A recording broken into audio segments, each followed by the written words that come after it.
The night had folded itself over the small town like a woolen blanket thick, heavy and humming with the cold breath of early spring. The fluorescent lights inside Harborview Market buzzed softly, a lonely sound in an otherwise quiet neighborhood.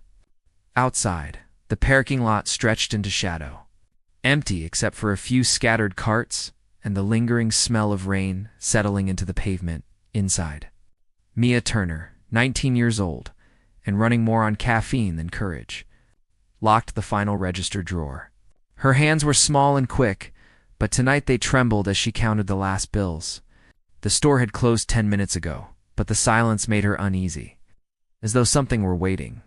A flickering light danced across the chrome coffee machine behind her, and she exhaled. Just another night shift. Just another end to a long day. She pressed her palms onto the cool surface of the counter, grounding herself in the faint smell of old coffee and lemon cleaner. But even with that familiar scent, the loneliness pressed in. Mia was used to it. Her coworkers used to invite her out after closing, but she always declined.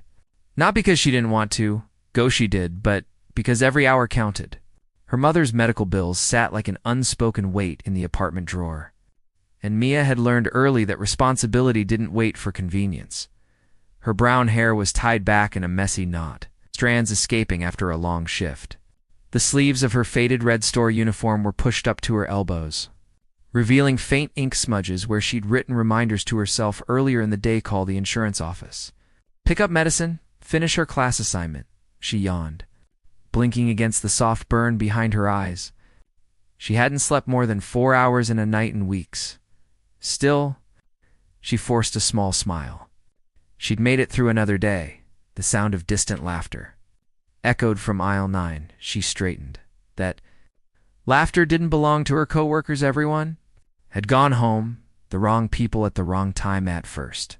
She hoped it was just someone who hadn't realized the store was closed. But the laugh came again, low, slurred, and followed by a thump that rattled a shelf. Her heart tightened. Then came voices, 3, maybe 4, male. Loud. Not angry, but the kind of loud that carried trouble in its wake. She swallowed hard, curling her fingers around her key ring. "I'm sorry.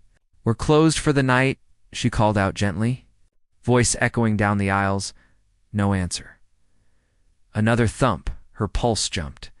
She stepped out from behind the counter, walking slowly, steadying her breath.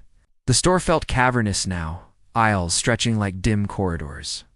The overhead lights hummed, flickering in places where old bulbs struggled to stay alive. When she reached aisle 9, she saw them. 3 men, jackets dark and oversized, leaning against shelves like they owned the place.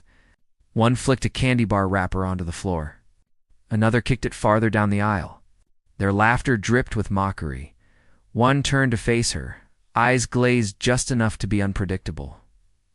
"Well, look what we have here," he said, voice dripping amusement. "Store's still open?" "We're closed," Mia repeated softly. "I can check you out quickly if you need something, but—" "Nah," the tallest one interrupted, stepping toward her. "We're just hanging out."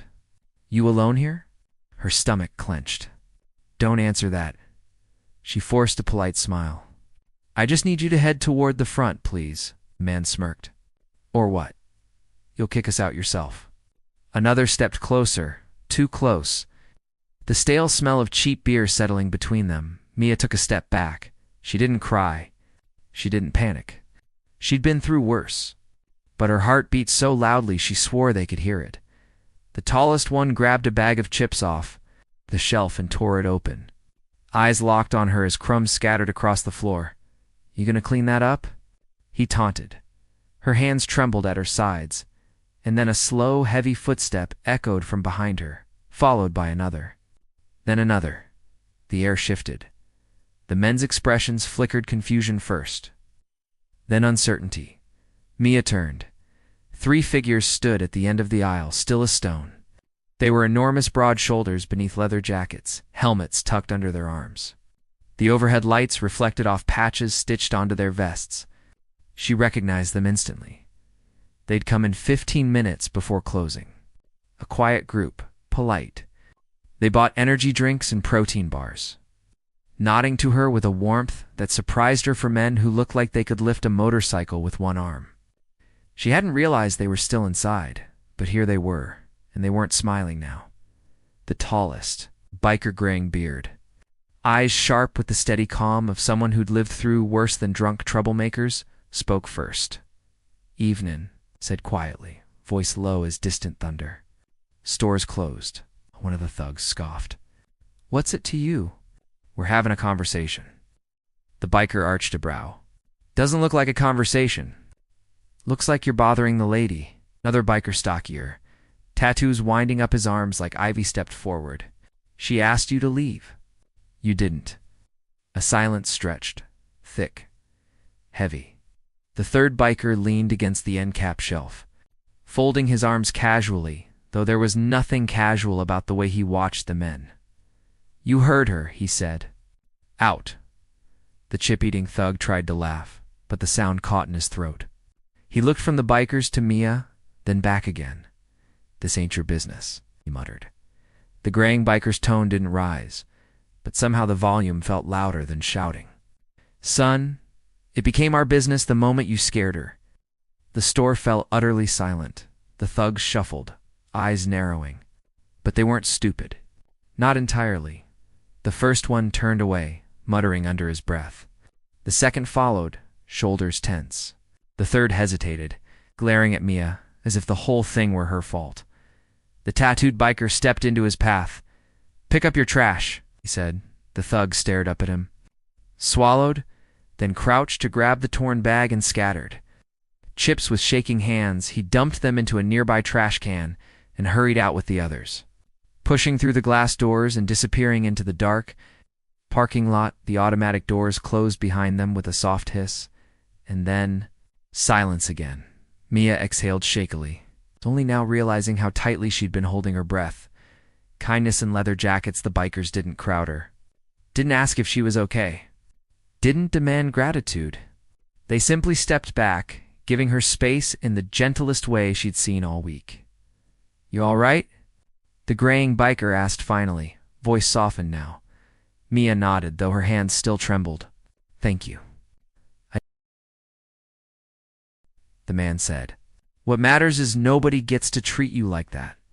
Kindness is never a small thing when the world gets loud. Don't shrink. You're allowed to stand tall, even if your voice shakes." Saying this, they moved towards their bikes, put on their helmet, and disappear in dark. For the first time in a long while, warmth lingered in her chest. She believed that maybe, just maybe, goodness still moved quietly in the corners of the world, and sometimes it arrived in leather jackets and heavy boots, carrying kindness where no one expected it. If this story touched your heart and reminds you that godness can come from unexpected souls, please take a movement to like, share, and subscribe to Humanity Diaries.